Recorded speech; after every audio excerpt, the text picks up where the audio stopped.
Hello everyone, एक बार फिर से स्वागत आप सभी का मेरे यूट्यूब चैनल में। आज हम पढ़ने वाले हैं NCERT book class 5th Hindi रिमझिम का चैप्टर नंबर 4, जिसका नाम है नैना फनकार।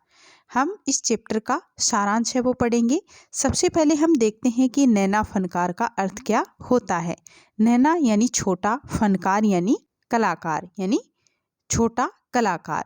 तो चलो अब हम इस चैप्टर का सारांश है वो पढ़ेंगे।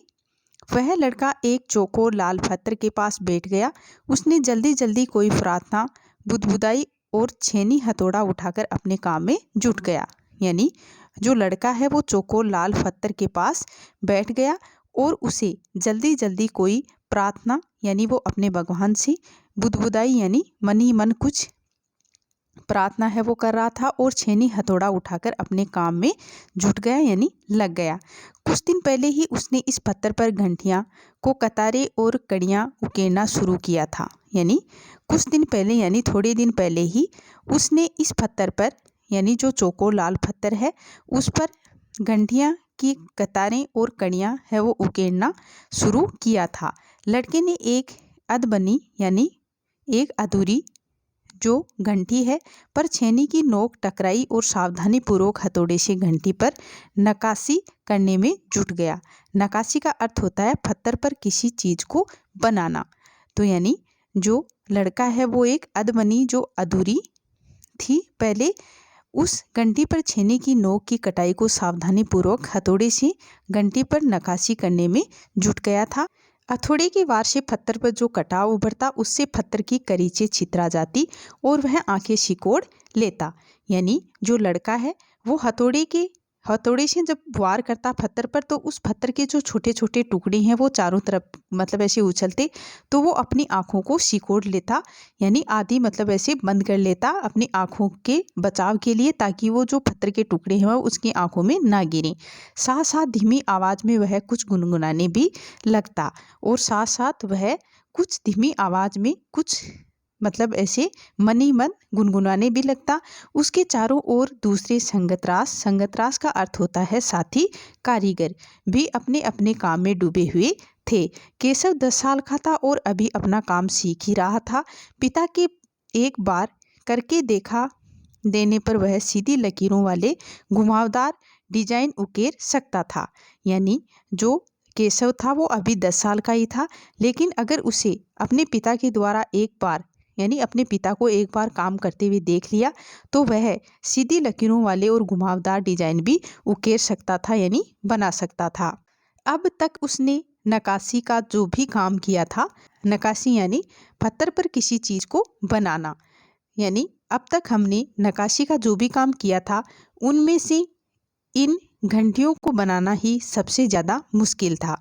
केशव जानता था कि एक दिन तो ऐसा ज़रूर आएगा जब वह बहुत बारीक जलियां, महीन नफीस बेल बूटे, कमल के फूल लहराते हुए, सांप और इठलाकर चलते हुए घोड़े ये सब पत्थर पर उकेर पाएगा, ठीक उसी तरह जैसे उसके पिता बनाते हैं।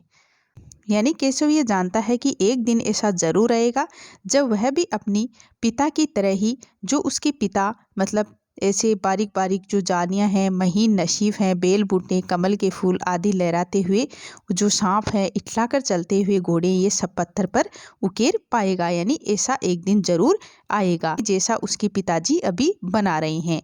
कई साल पहले जब वह पैदा भी नहीं हुआ था उसके माता पिता गुजरात से आगरा आकर बस गए थे। यानी जब केशव पैदा नहीं हुआ था तब उसके माता पिता हैं वो गुजरात से आकर आगरा में बस गए थे, वहीं रहने लग गए थे। बादशाह अकबर उस वक्त आगरे का किला बनवा रहे थे और केशव के पिता को यही काम मिल गया था। केशव का जन्म भी आगरे में ही हुआ था। उसे गुजरात के पुश्तैनी गांव जाने का तो कभी मौका ही नहीं मिला। आगरे की गलियां और सीकरी बस यही उसका घर था। यानी जो केशव था उसे पुश्तैनी गांव जाने का कभी मौका नहीं मिला और उसका आगरे की जो गलियां हैं अब सीकरी बस यही उसका घर था। चारों ओर हो रही छेनी हथौड़ों की ठक ठक घड़ घड़ के बीच केशव को किसी के कदमों की आहट भी सुनाई नहीं पड़ी। यानी चारों तरफ छेनी हथौड़ों की जो ठक ठक की आवाज़ें हैं, खड़खड़ की आवाज़ है, उसके बीच में केशव को किसी के कदमों की आहट भी न सुनाई पड़ी। इसलिए अचानक कानों में एक आवाज़ पड़ने पर वह चौंक गया। माशा अल्लाह, ये घंटियाँ कितनी सुंदर है, तुमने खुद बनाई है। पीछे मुड़कर केशव ने आंखें उठाई तो उसे एक आदमी दिखा।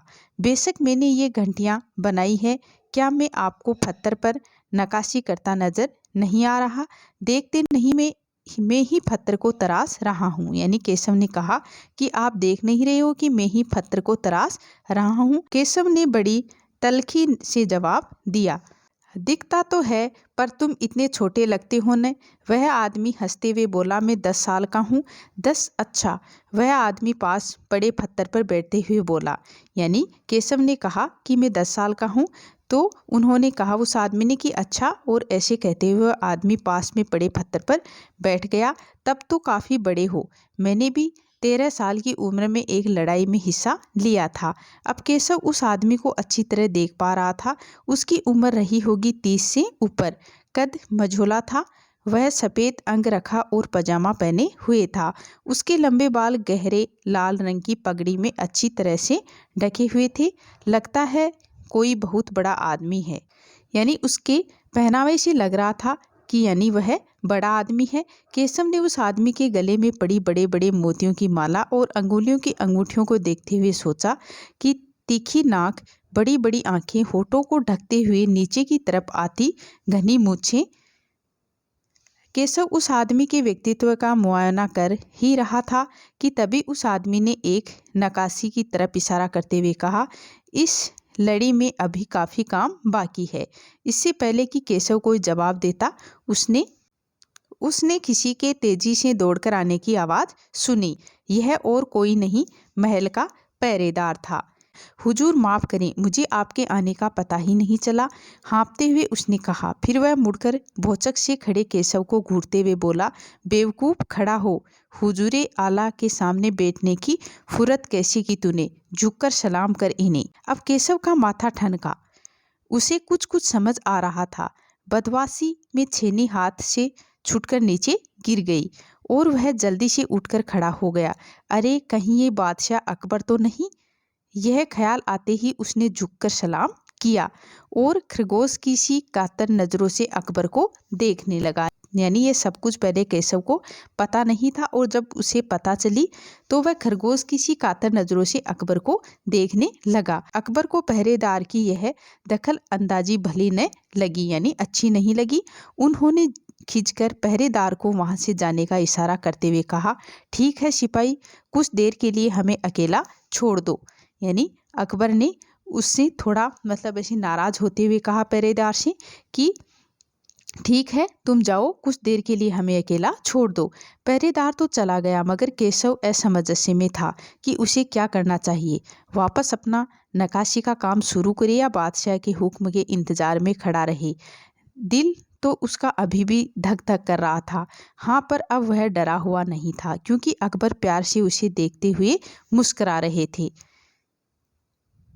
तुम्हारा नाम क्या है? अकबर ने नरम आवाज में पूछा।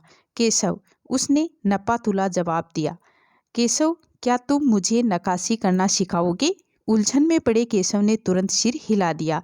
तब तो तुम्हें मेरे लिए हथौड़े और छेनी का भी इंतजाम करना पड़ेगा।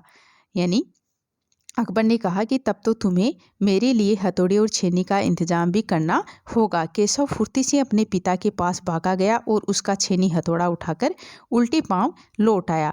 दोस्ताना अंदाज में अकबर केशव के पास जमीन पर बैठ गए और पास में पड़े पत्थर को खींचते हुए बोले, ठीक है, अब बताओ मुझे क्या करना है?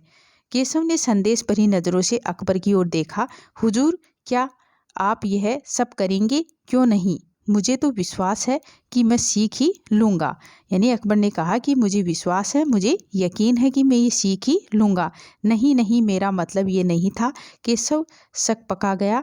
दरअसल मैं कहना चाहता था कि आप इतने बड़े बादशाह हैं, ये ठीक नहीं लगता। उसने कुछ अनमने भाव से कहा। अकबर हंसकर बोले, अच्छा, लेकिन पिछले हफ्ते तो मैंने मिट्टी से भरी डलियाँ ढोने में किसी की मदद की थी। क्या यह काम उससे भी ज़्यादा मुश्किल है? यानी अकबर है वो हंसकर बोले कि मैंने पिछले हफ्ते तो मैंने जो मिट्टी से भरी हुई डलियां ढोने में किसी की मदद की थी, तो क्या ये उससे भी ज़्यादा मुश्किल काम है? केशव अभी भी असमंजस्य की स्थिति में था, यानी उसे कुछ समझ में नहीं आ रहा था। वह अकबर के पास बैठ गया और उन्हें छेनी पकड़ने का सही तरीका सिखाने लगा। फिर जैसे ही केशव के पिता ने उसे सिखाया था, उसने कोयले के टुकड़े से पत्थर पर लकीरें खींचकर एक आसान सा नमूना बनाया और गंभीरता से कहा, देखिए, सिर्फ इन्हीं लकीरों को बहुत ध्यान से तराशना है। अकबर ने पत्थर पर छेनी रखी और जोर से हथौड़े से वार किया, जिससे कटाव ज्यादा गहरा हो गया। अरे अरे नहीं नहीं, केशव ने कहा कि अरे अरे नहीं नहीं। केशव ने तुरंत गलती पकड़ी और हथौड़े को आहिस्ता से मारना है। आहिस्ता यानी आराम से मारना है, ऐसे यानी ऐसे मारना है। उसने करके दिखाया। और हाँ, अपनी आंखें थोड़ी मीच कर रखे, वरना करीचे उड़कर आंखों में चली जाएगी। करीची यानी पत्थर के जो छोटे छोटे टुकड़े होते हैं, वो उड़कर आंखों में चले जाएंगे। अकबर मुस्कुराए, जी हजूर।